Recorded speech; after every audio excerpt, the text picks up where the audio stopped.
Chapter 35. Every lead we'd managed to turn up in this case had ended with a brick wall. We'd discovered that Emerson was having an affair with her professor, and then he turned up just as dead as she was. We'd sifted through the students' internet profiles, only to find that every single one of them had an alibi. Michael, Dean, and I had gone to talk to Trina Sims. We'd been able to rule her out as a suspect, but hadn't realized that the killer had her in his sights. If my instincts are so good, I wondered, then why didn't I see this coming? Why was I so focused on Christopher Sims? I was supposed to be a natural. I was supposed to be good at this. Yeah, right. So good that I hadn't realized Locke was a killer. So good that for all I knew, while I'd been profiling Christopher and talking myself into suspicions, the unsub might have been lurking nearby, just waiting for us to leave. Nothing we'd done on this case had turned out the way it was supposed to, and now I'd been put on an electronic leash, like a criminal. As far as accessories go, it leaves something to be desired. Leah's response to the tracker secured around my ankle was predictably blasé. Although that exact shade of black plastic does bring out the color of your eyes. Shut up. Cranky. Leah waggled a finger at me.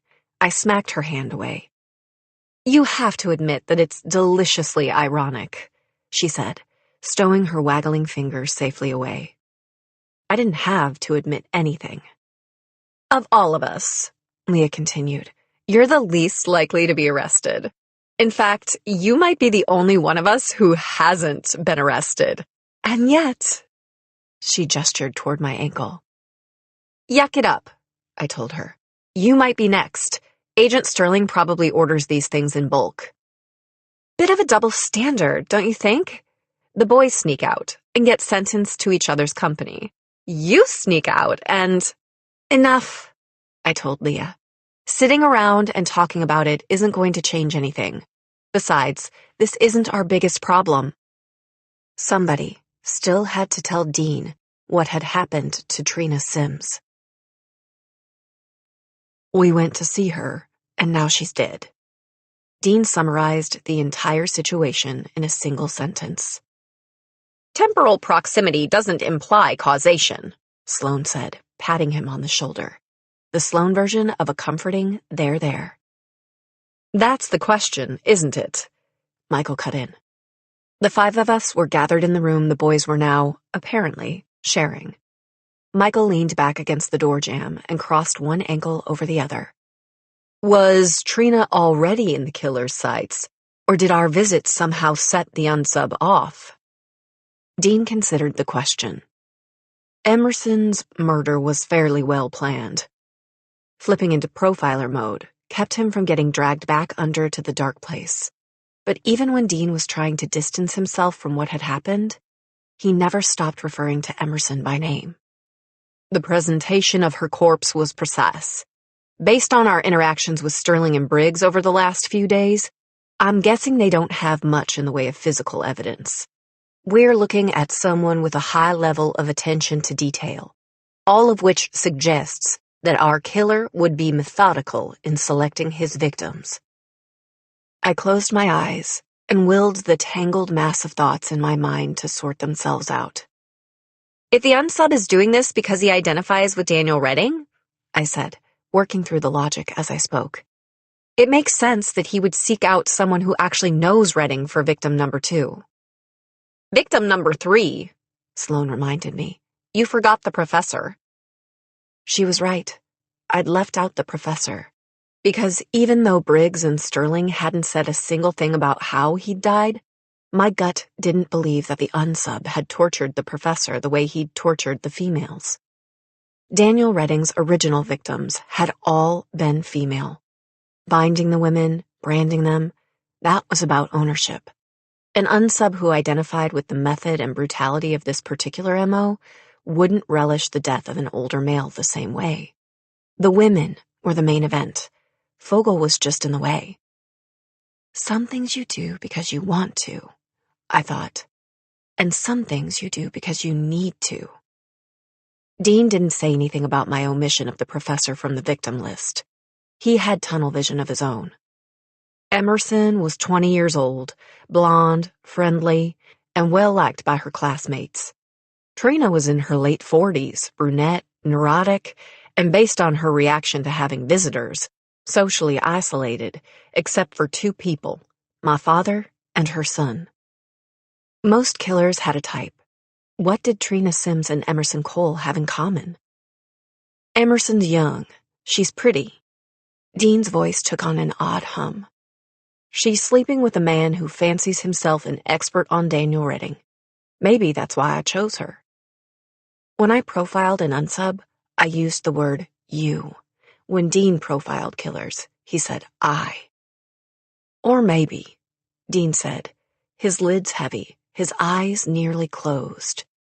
I chose a girl who wouldn't sleep with me, and then one who was sleeping with the man I'm emulating. Dean's voice was eerily reflective. I could feel him sinking deeper and deeper into the possibilities. If Redding weren't in prison, he would have killed Trina Sims himself. He would have sliced her up and strung her up and laughed every time she screamed. Dean opened his eyes. For a few seconds, I wasn't sure if he was seeing us, any of us. I had no idea what he was thinking, but I knew somehow that something had changed. The air in the room, the look on his face. "Dean?" I said. He reached for the phone. "Who are you calling?" Leah asked.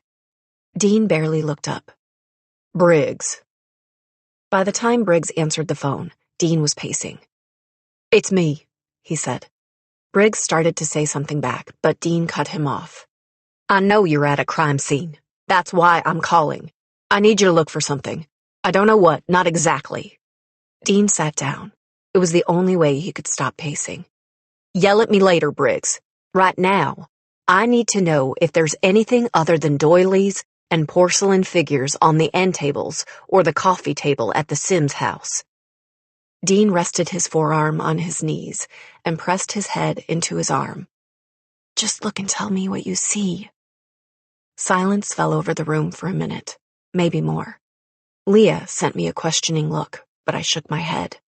I was just as clueless about what was going on as she was. One second, he was profiling our unsub, and the next, he was on the phone, barking out orders. "Nothing?"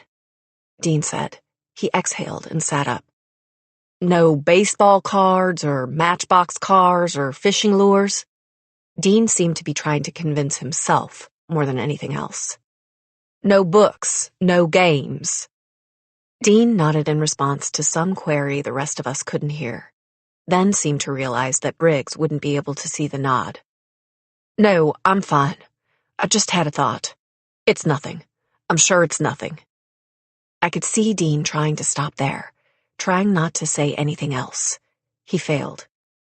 "Can you look in her pockets?" Another long silence, but this time I saw the exact moment when Briggs replied. Dean's body went rigid.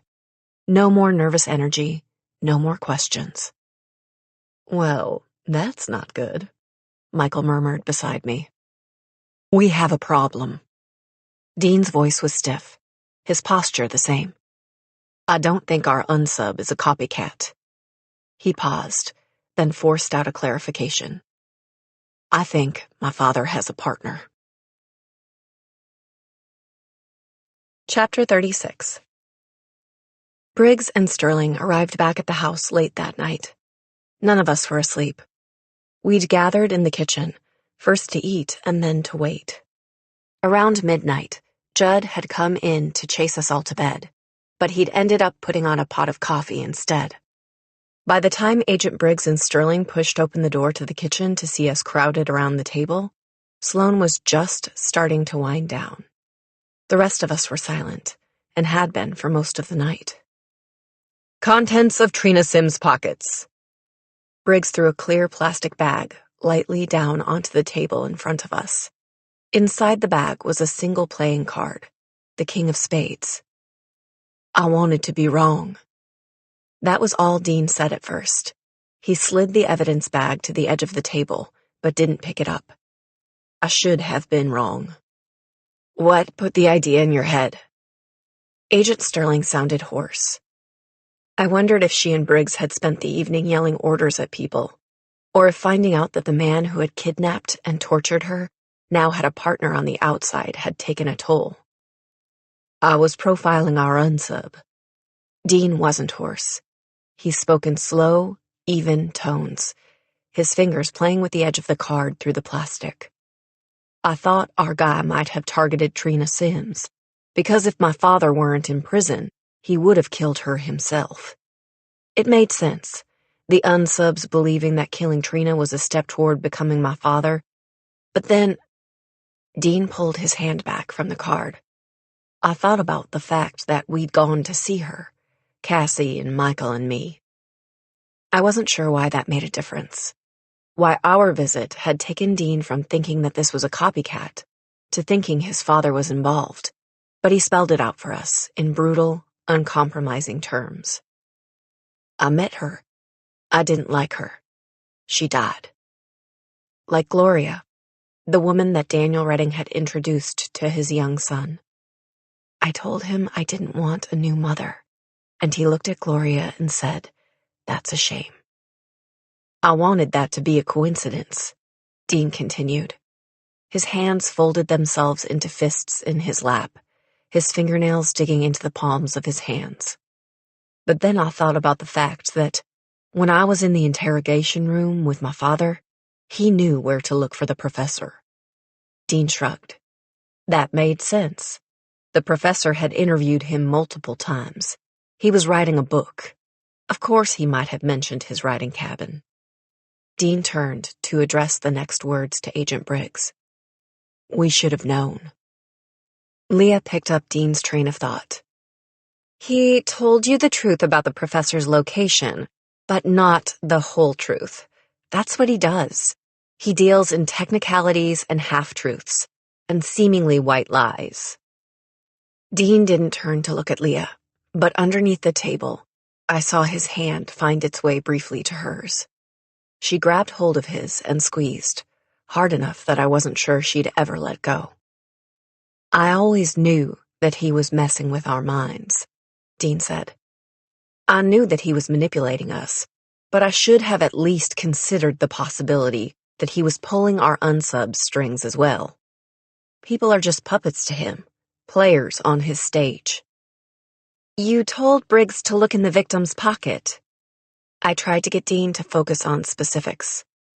Talking about concrete details was the only thing I could think of to help him keep the big picture at bay.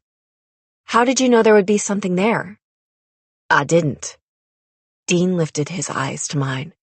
But I did know that if my father was involved, if Trina died because I went to see her, he'd want me to know.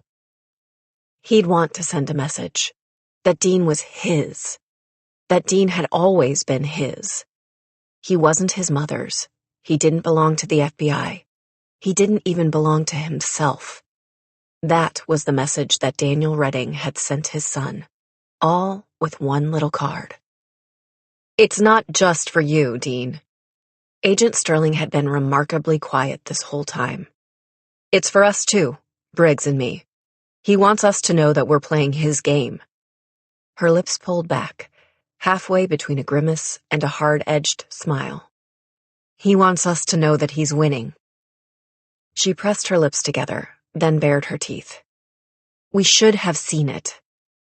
The words that Agent Sterling had been holding back this entire conversation burst out of her mouth. I should have seen it. The first murder showed all the hallmarks of an organized killer. The planning, the lack of physical evidence, the supplies the unsub brought to the scene. But there were things that didn't fit. The use of the car antenna to strangle the girl. The fact that the unsub attacked from behind, dumping the body in a public location. That's impulsiveness, deviation from a set plan, and signs of self-confidence issues. Sterling blew out a long breath, willing her temper to dispel. Organized, disorganized. When a crime scene has the hallmarks of both, you're either dealing with an inexperienced unsub who's refining his technique, Or you're dealing with two unsubs. Dean let out a breath of his own. A dominant who makes the plans, and a subordinate who helps carry it out. Agent Sterling had put the unsub's age between 23 and 28, but she'd worked those numbers out based on the assumption that the unsub was acting alone. Factoring Redding into the equation changed things. It was still a safe bet that our unsub idolized Redding, that he longed for power and authority and control. The lack of a father figure in the unsub's adolescent years was still probably right on target.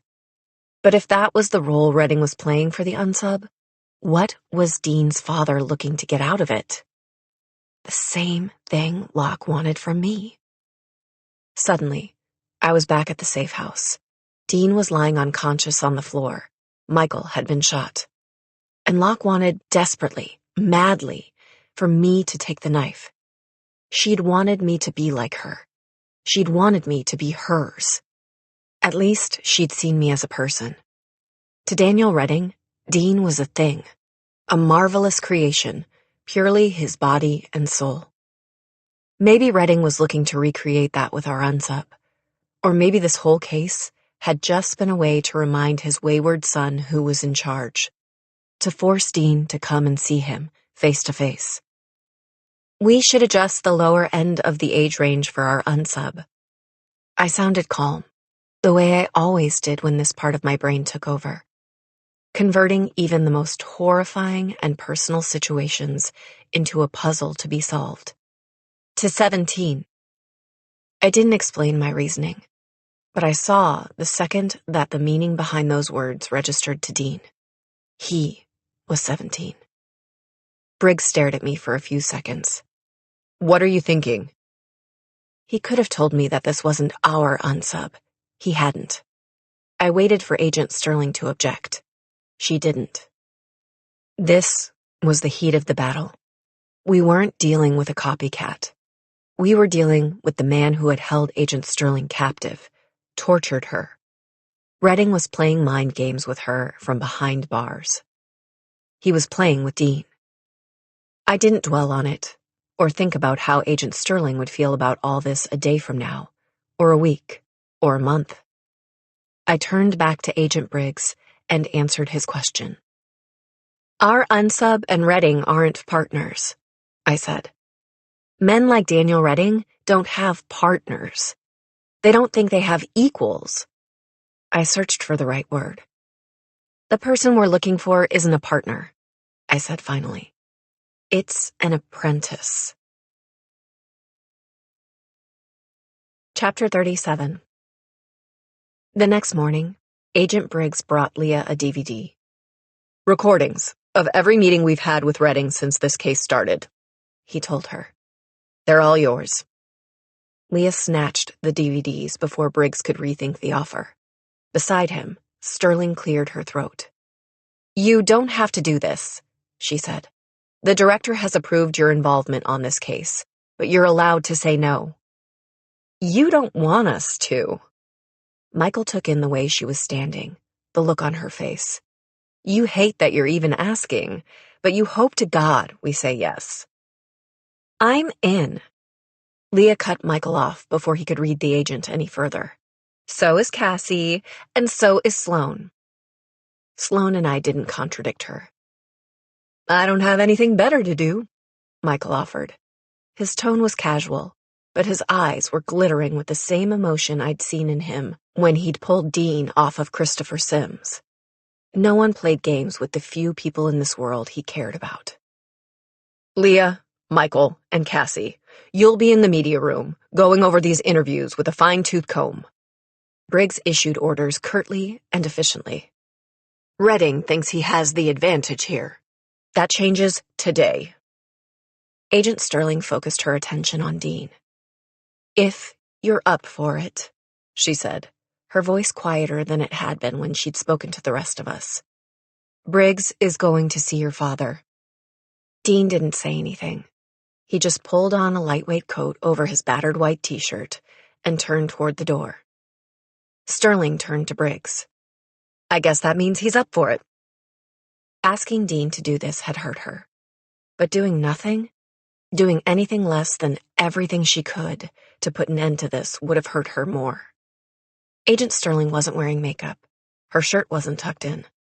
There was an energy to her, a raw determination that told me that I was looking at the Veronica Sterling that Dean had known. The one who reminded Agent Sterling of me. "You okay here?" Briggs asked her. "You know me," Sterling smiled, all lips, no teeth. "I always land on my feet." Briggs watched her for a beat, then followed Dean to the door. "What about me?" Sloane called after him. Agent Sterling was the one who answered. "How are you with geography?" Sloane disappeared to the basement with a handful of maps to work up a geographical profile of Redding's partner. The rest of us sequestered ourselves away in the media room. Michael and I sat at opposite ends of the couch. Leah popped the DVD Briggs had given her into the player and plopped down between us, one leg pulled to her chest and the other stretched out. Agent Sterling took up a spot in the doorway, watching us watch the DVD as it began to play. Daniel Redding was seated on one side of a long table. His hands were cuffed together and chained to the table, but from his posture, you'd have thought he was at a job interview. A door to his left opened, and Agent Briggs came in, carrying a thin file. He sat down opposite Redding. "Agent Briggs!" There was something musical about the monster's voice, but it was his eyes that drew your attention. Dark, soulful eyes, with the faintest hint of wrinkles at the corners. "To what do I owe this most inestimable pleasure?" "We need to talk." Briggs was all business. He didn't rush the words. He didn't drag them out. "I understand that you've been getting an unusual amount of mail as of late." Redding smiled. The expression looked self-effacing, almost boyish. "I'm an unusual man. The prison screens and catalogs your mail, but they don't keep copies of the letters." "Rather sloppy of them," Redding opined. His hands were folded on the table. He leaned forward, just a fraction of an inch. "One can never be too careful about one's records." Something in the way he said records made me think that he was really talking about something else. Something targeted to get under Agent Briggs's skin. Did Redding keep records of the women he'd killed? Briggs didn't rise to the bait. "Have you received any letters you would classify as fan mail?" he asked, his voice taking on a slight, mocking tone, like Daniel Redding was a member of some long-forgotten boy band, and not a restless predator locked in a cage. "Why, Agent Briggs, I do believe you need something." Redding feigned surprise, but the hum of pleasure in his voice was real. "Now, why would a man like you be interested in the letters received by a man like me? Why would you want to know that women write to tell me that they love me, that every day my legacy lives on, that the lonely and the heartsick and the deliciously darkly lost sheep of this world pour their souls into ink on the page, begging me, beckoning me toward them? So desperate are they for a shepherd." Redding's voice was silky, his delivery of those words impossible to ignore. "Why I'm asking these questions doesn't matter. What matters is that I can make your life significantly less pleasant if you don't answer them. How would you feel about a transfer? I hear there are some federal facilities that are lovely this time of year." Now, Agent Briggs, there's no need to resort to threats. I think we both know that given even the slightest opportunity, you'd throw me in the deepest, darkest hole you could find. The fact that you haven't already means that you can't." Redding leaned forward, his eyes on Briggs. "I wonder, do you ever get tired of the things you can't do? Can't catch every killer." Redding's voice took on a pouting tone, but his expression reminded me of a hawk, sharp-eyed and merciless, focused on one thing and one thing alone. Can't keep a wife. Can't keep from coming back here. Can't get me out of your mind. I'm not here to play games with you, Redding. If you can't give me something, I have no reason to stay. Briggs leaned forward. Maybe you'd prefer I left, he said, his voice as low and silky as Redding's. Go ahead, Redding replied. Leave. I think we both know that you're not my type. Now, the delectable Agent Sterling, on the other hand. A muscle in Briggs's neck visibly tensed, but he didn't snap. Instead, he pulled a photograph out of the file folder and laid it on the table. He pushed the photo forward, keeping it just out of Redding's reach. Well, Redding said, mesmerized. This is an interesting turn of events. He reached for the photograph and Briggs pulled it back. He placed it back in the folder and stood up. It took me a moment to realize what had just happened. This interview had been taped shortly after the first victim had turned up dead.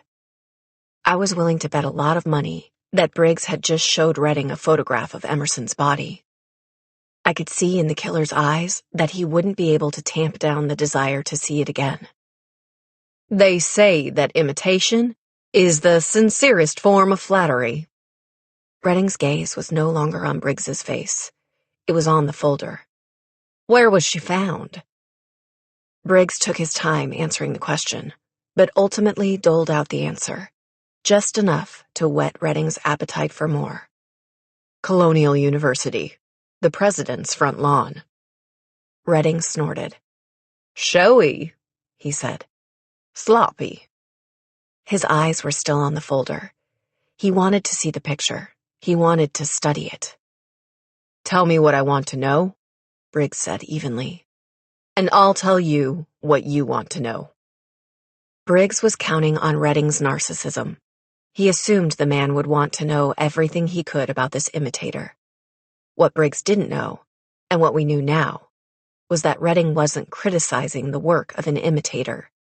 He wasn't looking to see his infamy reflected in this girl's body. He was a teacher, evaluating the performance of a prize pupil. I'm not interested in anything you have to say. Redding managed to pull his gaze from the folder. He leaned back in his metal chair, as far as he could with his wrists chained to the table. But it's possible that I have some information that could be relevant to you. Prove it.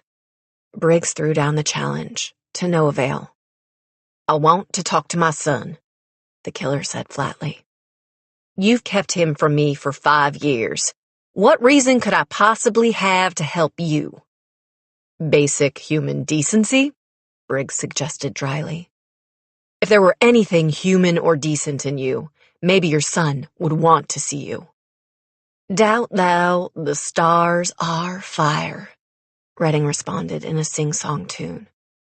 Doubt that the sun doth move. Doubt truth to be a liar. Briggs finished the quote for him.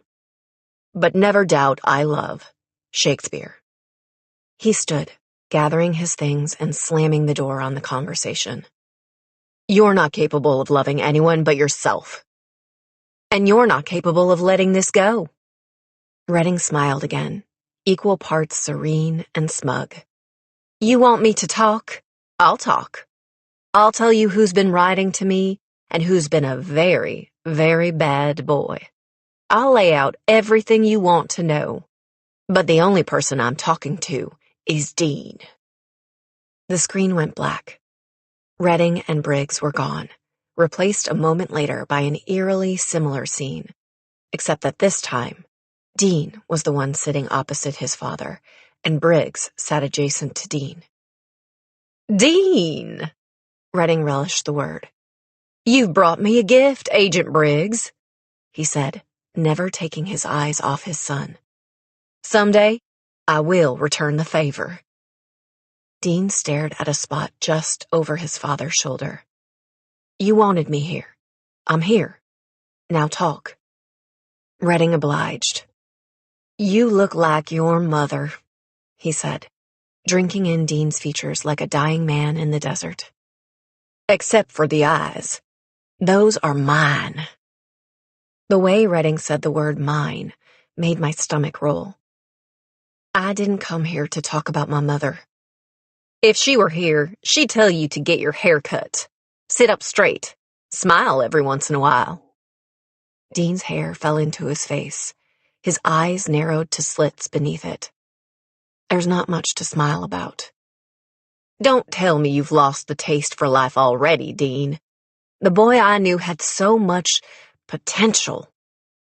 A muscle in Dean's jaw twitched. He and Redding sat staring at each other.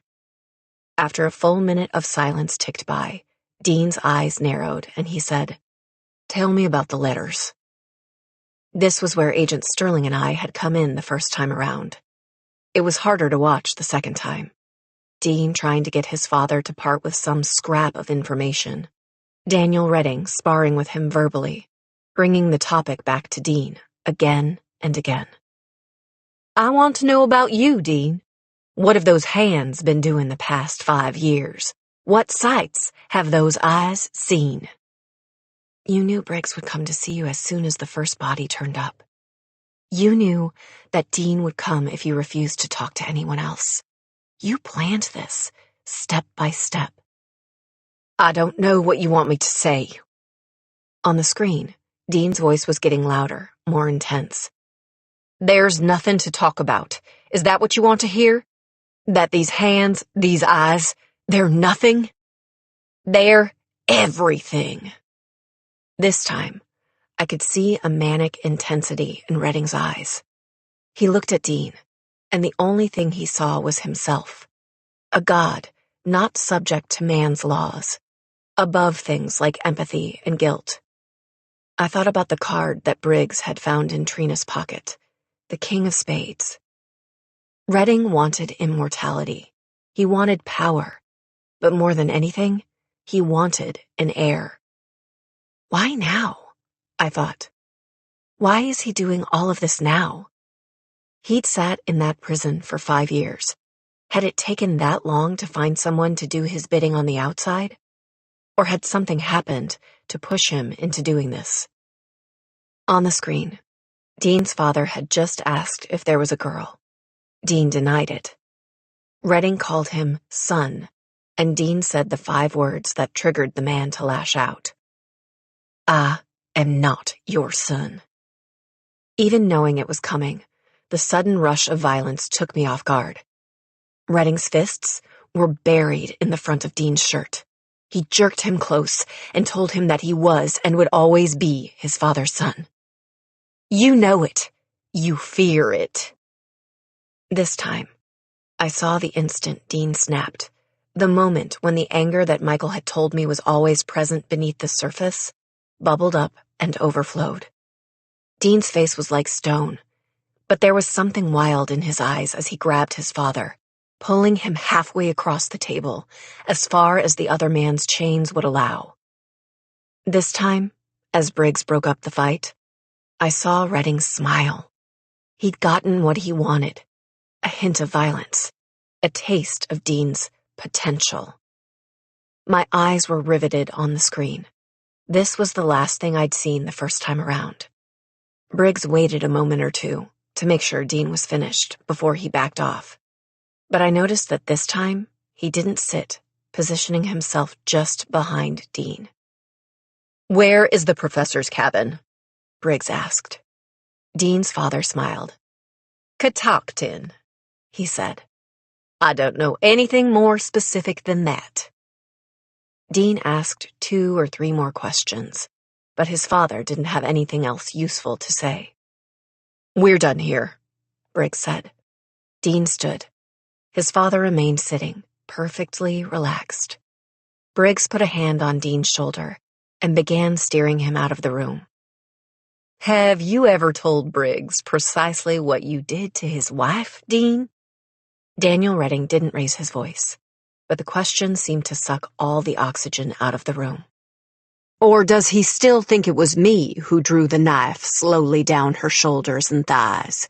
Me who sank the brand into her flesh. Briggs's grip on Dean tightened. If he'd been steering him toward the door before, he was shoving him now. Anything to get Dean out of there. But Dean's feet were suddenly glued to the floor. Go, I told Dean silently. Just go. But he didn't. Redding relished the moment. Tell your agent friend there what you did, Dean. Tell him how you came out to the barn where I had Veronica Sterling bound hand and foot. Tell him how I went to cut her. How you took the knife from my hand, not to save her, but to do it yourself. Tell him how you made her bleed. Tell him how she screamed when you burned an R into her flesh. Tell him how you asked me for her.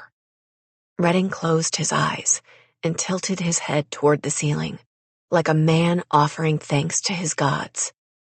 Tell him she was your first victim. For Redding, that was the only first that mattered, no matter how much innuendo he might jam into the word. Briggs slammed the door open. Guard! A guard, the one who'd given Agent Sterling and myself a front row seat to the first half of this show, appeared, disgust barely contained on his face. He went to restrain Redding. Even if you find the professor in his cabin, Dean's father called after him, his voice echoing, surrounded by metal walls. You won't find what you're looking for. The most interesting letters I've received, those that show rather remarkable attention to detail, those letters didn't come from the professor. They came from one of his students. Chapter 38. The room fell into silence. Leah paused the DVD. I stood up and walked toward the door, my back to Michael and Leah. In the doorway, Agent Sterling calmly met my eyes. She didn't comment on the contents of the interviews. Did Dean really brand you? I asked her silently.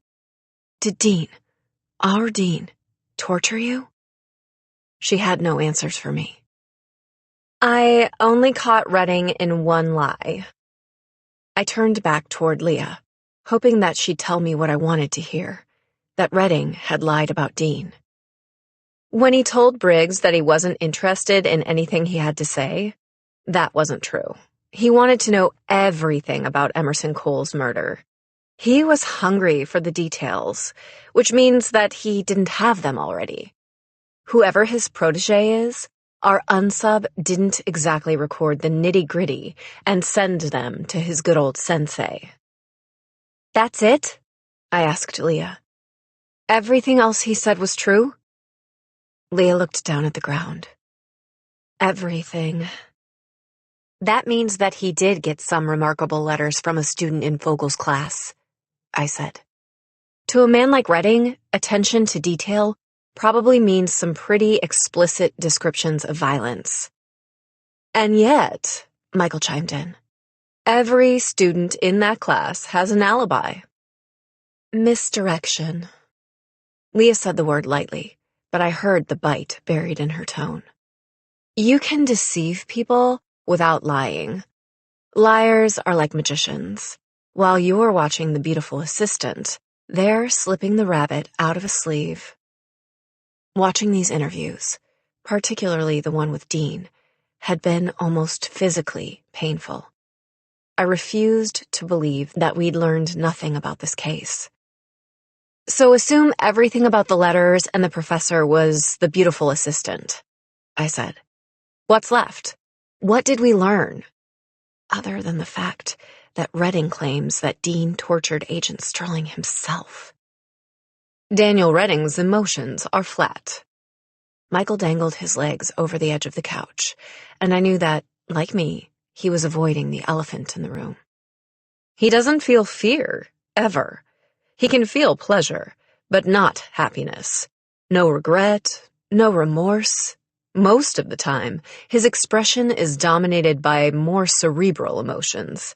Self-satisfaction, curiosity, amusement, a desire to twist the knife. He's calculated, restrained, and the only thing that gets real emotion out of him is Dean. My every impression of Dean's father had been confirmed. Redding was possessive. He'd snapped every time Dean had denied their relationship. He'd done everything he could to make Dean think that they were the same, to separate him from everyone else, starting with Agent Briggs. Did Briggs know? I asked. About what Redding said at the end. About Dean? I couldn't put more than that into words. He knew. Agent Sterling spoke for the first time since we'd started watching the videos. Without elaborating, she walked over to Leah, grabbed the remote, and pressed play. A third interview started a moment later. A guard, one I'd never seen before, escorted Sterling into the room. Instead of taking a seat across from Redding, she remained standing. Veronica Sterling. Dean's father said those words like the beginning of some kind of incantation. I have to say, I'm surprised your dearest husband, excuse me, ex-husband, allowed you in such close quarters with the devil incarnate. Sterling shrugged. You're just a man. A pathetic little man, living in a cage. Briggs doesn't know you're here, does he? Redding asked. What about your father? No, he doesn't know either, does he? So tell me, Miss Sterling, why are you here? You know why I'm here. That pesky little case of yours, Redding said. I'm afraid I've told your Agent Briggs and my Dean everything I know. Liar. Sterling said the word on the screen at the exact same time that Leah muttered the word beside me. Redding responded. I'm hurt, and here I thought we had a very special relationship. Because I'm the one that got away? Sterling asked. A muscle in Redding's cheek twitched. Direct hit, Michael murmured. Redding recovered quickly. Have the scars faded? The knife wounds were shallow enough. It was the boy's first time taking the lead, you know. But the brand won't fade, will it?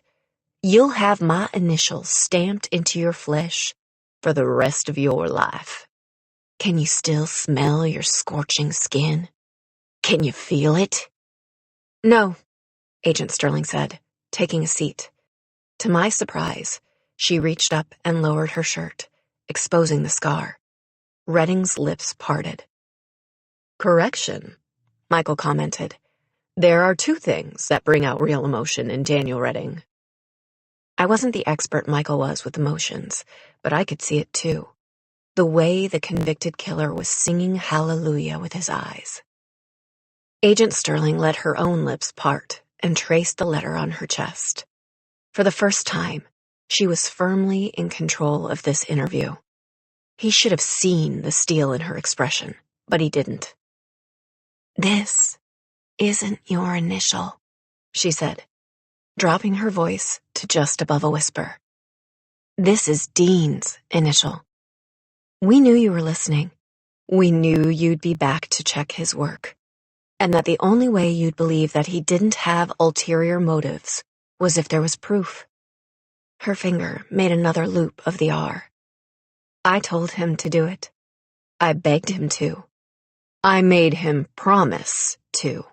And he did. No matter how sick it made him. No matter how much it has haunted him ever since. He did it. And it worked. No. You believed the act. You trusted him. Because you wanted to believe that he was your son. That there was nothing of his mother in him. More fool, you. Sterling righted her shirt. I didn't escape, Daniel. Dean let me go. He covered for me. You're lying. Redding could barely get the words out around clenched teeth. He warned me away from you. I wasn't listening. I didn't understand. And when I came by without backup, when you jumped me, he was watching. He had a plan, and he executed that plan at all costs. She smiled. You should be proud. He's just as brilliant as you are. Smart enough, even, to pull one over on dear old Dad. Redding leaped for Agent Sterling, but she leaned back, and the chain caught him. "Like a dog on a leash," she said.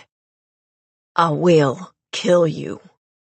Redding's voice was dull, but the words did not ring hollow. Not at all. "You have no idea what I'm capable of. None at all." Sterling didn't reply. She walked back out of the room, and the screen went black. "You asked Dean to brand you?" Leah was the first one to find her voice. "We needed Redding to believe that Dean was going to kill me, and that he didn't need to be supervised." Sterling met Leah's gaze. "Sometimes you do what you have to in order to survive." Leah knew that. The same way Dean knew it, the same way Michael knew it. I thought of Sloane counting holes in a shower drain and working obsessively through the night, and me telling Locke that I'd killed my own mother, stalling so that Michael could kill her. You do what you need to do to survive. "Whatever," Leah said. "I'm going to see how Sloane is doing." She didn't want to talk about survival, and I filed that away for future reference. Needing to get away, I followed Leah to the basement.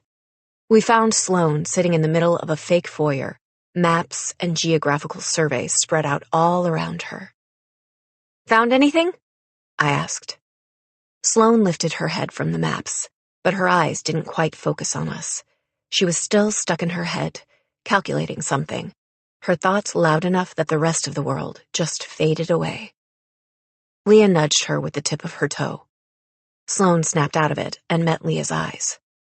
"Geographical profiling is surprisingly unsatisfying," she said, sounding mildly disgruntled. She rearranged the papers in front of her and gestured for us to take a closer look. I knelt down. "Most killers target victims within a set radius of their home." Sloane gestured to 3 sets of circles on the map, each with a different center. "Emerson Cole, Professor Fogel, Trina Sims. Fogel's cabin is a 3-hour drive from Colonial, which is just as far from Broken Springs." Together, the 3 dots on the map resembled a piece of pie. "Even if you set the radius at a 2 to 3 hour drive, the overlap is still tiny." "Isn't that a good thing?" I ventured. "The smaller the overlap, the fewer places we have to look." "But that's just it," Sloane said. "There's really only one thing that jumps out about that small slice of the map." Leah saw it before I did. "The prison where they're keeping Dean's dad." "It makes sense," I said. "Redding calls the shots. Redding is the focal point." "But we already knew that!" Sloane was almost shouting. She bit her bottom lip, and I realized how helpless she felt down here, alone, unable to make a difference, no matter how many times she did the math. "Come on," I said, hooking an arm through hers and making her stand up. "Let's go fill Agent Sterling in." Sloane looked like she might argue, but Leah preempted it. "It's always the little things," she told Sloane gently. "A 1/10 of a second, a single piece of information. You never know what will make a difference." A second after we made it to the first floor, the front door slammed. For a moment, Leah, Sloane, and I froze. Then we made a beeline for the entryway. Sterling and Michael met us on the way there. We all came to a standstill at once. Dean was taking off his coat. Briggs had his arms folded over his chest, waiting. Clearly, he'd expected the rush. "Anything?" he asked Leah. "Nothing other than the obvious. He's been dancing a long, slow waltz around the truth." "You?" Sterling asked Briggs. "Do you want the good news first or the bad news?" "Surprise me," Sterling said dryly. "We have DNA." Briggs allowed himself a brief smile, the FBI agent's version of dancing a jig. "Trina Sims got our unsub with her fingernails." Was it normal for an unsub to leave no evidence behind at the first 2 crime scenes and let his victim scratch him at the third? After all, practice made perfect, and Daniel Redding struck me as the type who valued perfection, planning, and attention to detail. DNA doesn't do us much good without a suspect to match it to, Dean said under his breath. Michael arched an eyebrow. I'm guessing that means you two didn't get anything out of ye old mastermind? That was the first time in my memory that Michael hadn't referred to Daniel Redding either as Dean's father or by name. It was a subtle kindness, coming from a boy who frequently called Dean by the last name he shared with the monster, just to get under his skin. My father, Dean said, negating Michael's efforts, refused to see us. We forced a meeting, and he wouldn't talk. That's not true. Leah shot Dean an apologetic look, but preemptively waved off any protests. He did say something. Nothing that bears repeating. Dean met Leah's eyes, daring her to call him a liar again. Nothing you want to repeat, she corrected quietly. Briggs cleared his throat. Redding said that he didn't feel like talking today. He said he might feel like talking tomorrow. We've got him in complete isolation. No visitors, no phone calls, no mail, no contact with other prisoners. But we have no idea what instructions he's already communicated to his partner. He might feel like talking tomorrow. Briggs's words echoed in my mind, and I whipped my head to look at Dean. You think that someone else is going to die tomorrow? That was just Redding's style, to refuse to talk until he had something else to gloat about. The refusal to see Dean, though, that would have surprised me if I hadn't just seen Agent Sterling cluing Daniel Redding in to the fact that his son had betrayed him. Dean's father would want to punish him for that, almost as much as he wanted to punish Agent Sterling for having the gall not just to live, but to steal from him the one thing that mattered most. His son. What else? I asked. I knew that Dean and Briggs were leaving something out. Redding wouldn't have let Dean walk out of that room without doing something to reestablish his power, to hurt Dean, to make him suffer for betraying his father. Briggs exhaled loudly, then he turned to me. There was one other thing. No! Dean's objection was immediate and absolute. Dean, I said no. That is not your decision to make, Briggs told Dean. The hardest part of this job isn't being willing to put yourself on the line. Your safety, your sanity, your reputation. The hardest part is letting people you care about do the same. Dean turned toward the kitchen. I thought he would walk away, but he didn't. He stood there, his back to the rest of us, as Agent Briggs told us about Redding's parting shot. He said that if we wanted to talk to him sooner rather than later, that Dean wouldn't come alone next time.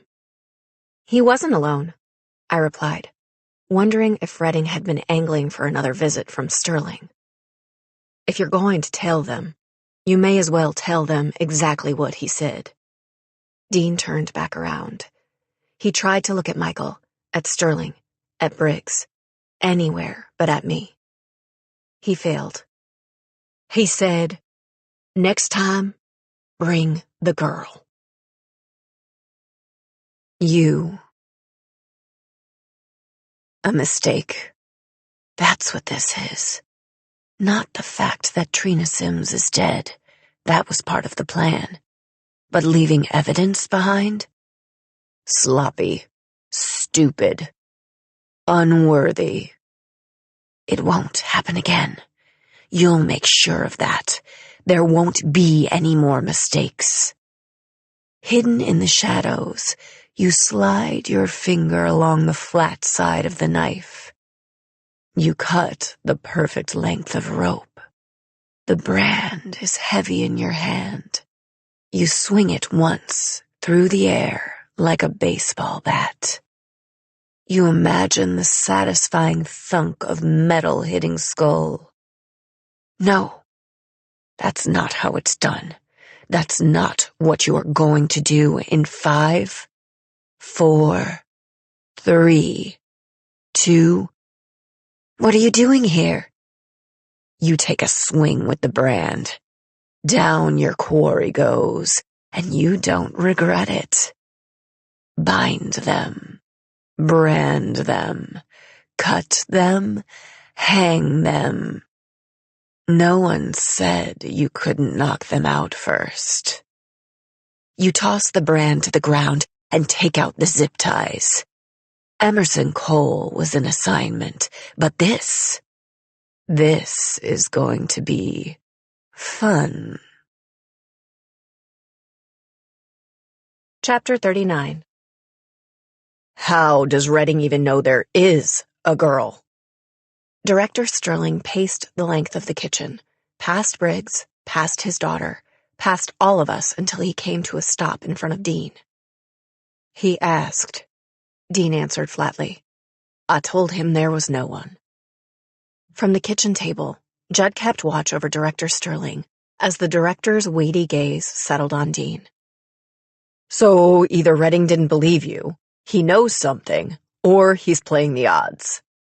The director considered those possibilities. I don't like the idea of bringing any of the others into an interrogation. If the wrong people got wind of it... He trailed off. You already brought Dean into an interrogation, I thought. But if anyone found out you'd used Dean to get information out of his father, you could explain.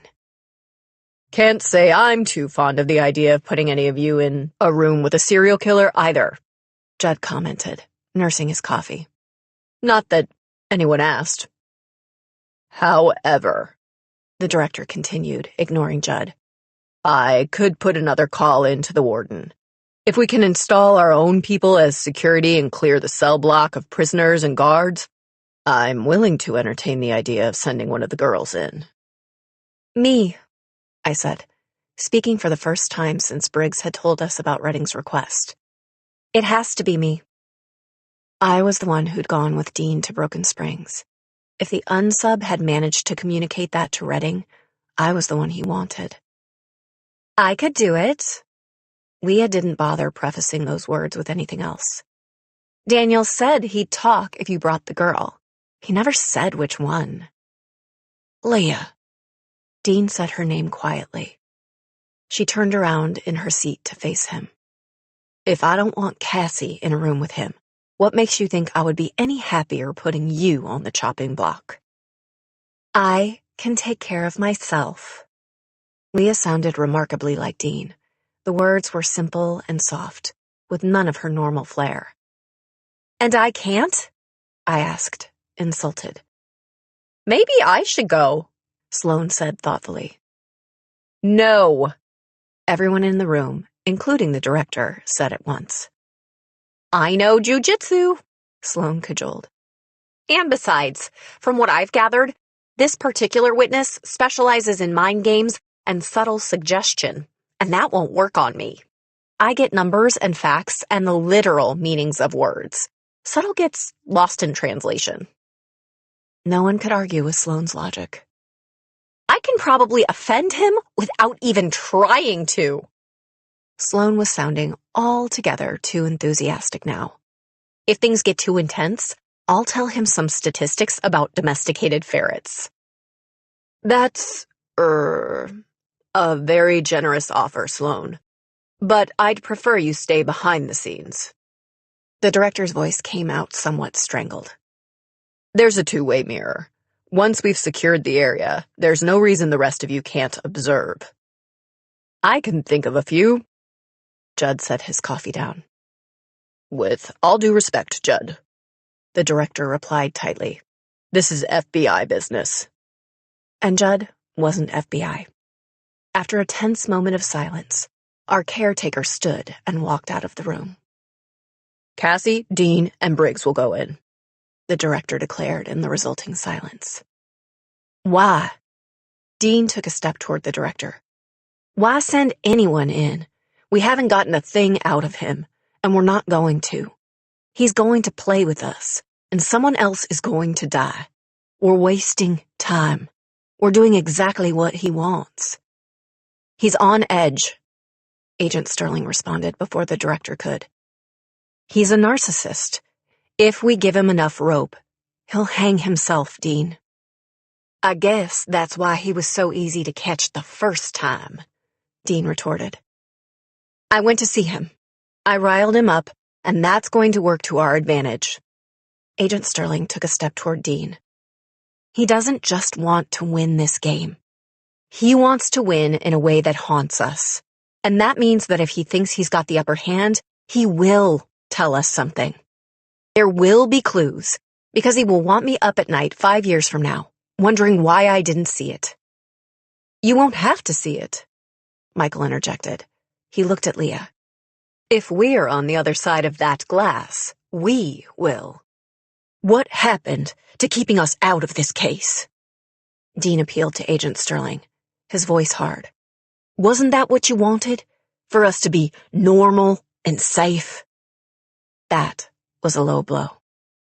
If I could give you normal, I would. Agent Sterling's voice was sharp. But I can't, Dean. I can't erase the things that have happened to you. I can't make you, any of you, want normal. I tried to keep you out of it. I've tried treating you all like kids, and it doesn't work. So yes, I'm an enormous hypocrite. But if the 5 of you can help us stop that man from taking even one more life, I'm not going to fight you on it. She looked at her father. I'm done fighting you on it. The interrogation room was smaller than it had looked on screen, and more claustrophobic than it had felt from the other side of the mirror.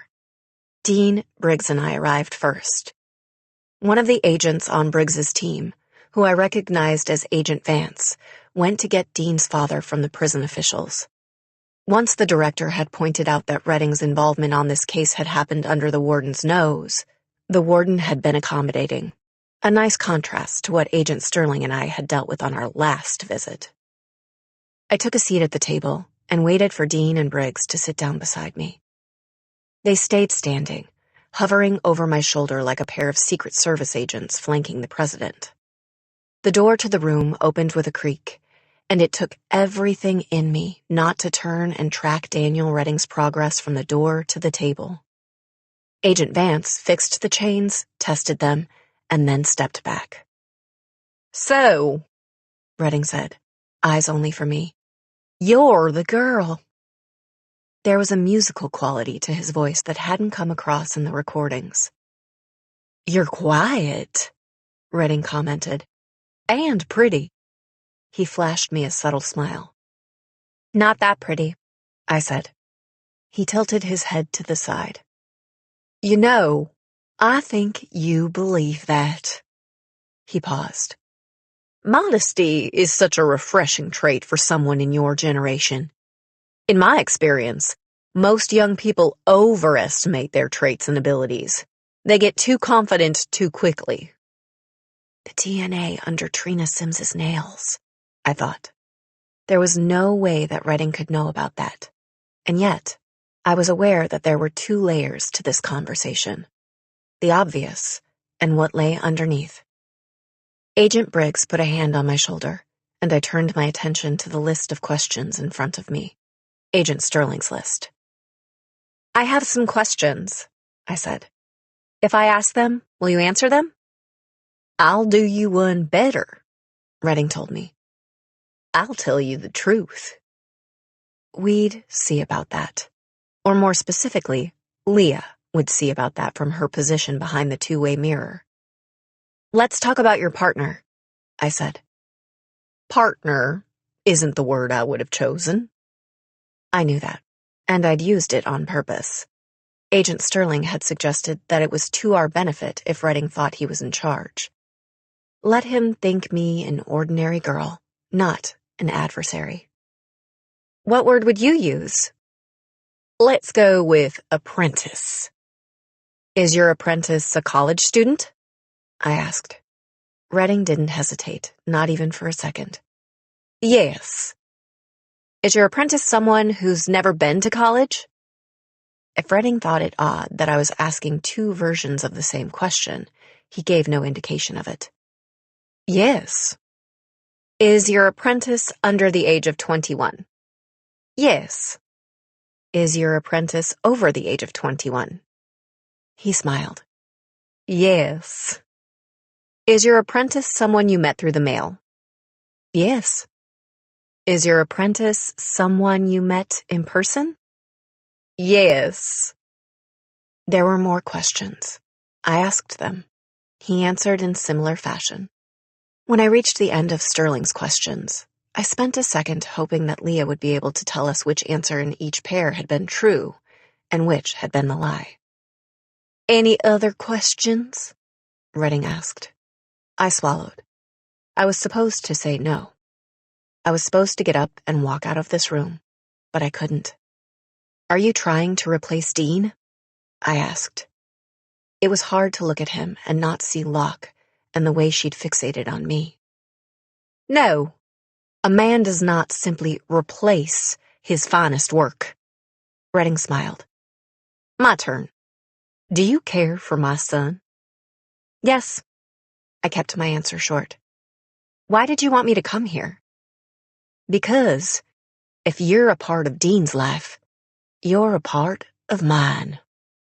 There was something about the look in Redding's eyes that was chilling. Do you know what he's done? What he is?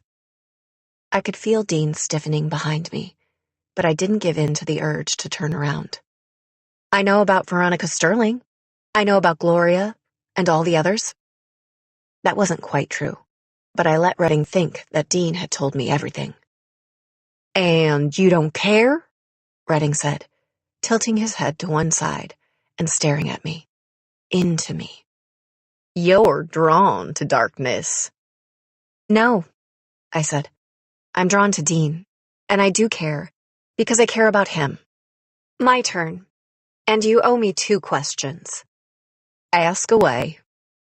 My instincts were telling me that Briggs wouldn't let this go on for much longer. I had to choose my questions carefully.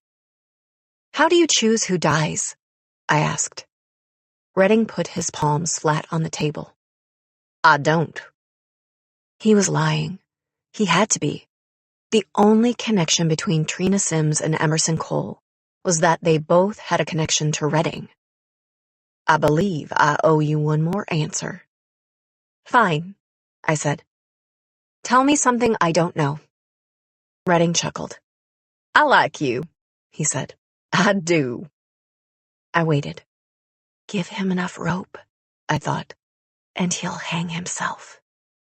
Something you don't know, Redding mused. Okay, let's try this one. You will never find the man who murdered your mother. I couldn't reply. I couldn't breathe. My mouth was cotton dry. My mother? What did he know about my mother? That's enough, Dean said sharply. Oh, but we're having such a nice little chat, Redding said. We prisoners do a lot of that, you know. Chatting. He wanted me to believe that he'd heard something through the prison grapevine about what had happened to my mother. That meant that he knew who I was, or at least knew enough about me to know that I had a mother who was missing, presumed dead. Despite the way my heart pounded in my chest, I was suddenly possessed of an unnatural calm. Tell me something I don't know about this case, I said. Allow me to share my master plan, Redding said wryly. His tone was joking, but his eyes were dead. I'm going to sit in my cell and wait. And while I wait, 2 more people are going to die. Agent Briggs will get the call about one of them any minute, and the other is going to die sometime tomorrow. Then the victims will start piling up. Body after body after body, because Briggs and Sterling aren't good enough. Redding lifted his gaze from my face to Briggs's. Because you aren't smart enough. He let his eyes travel to Dean. Because you're weak. I pushed my chair back from the table, bumping into Dean as I did. He kept his balance, and I stood up. We're done here, I thought, but I didn't say it out loud. Single file, Briggs, Dean, and I walked out of the room, leaving Dean's father chained to the table alone.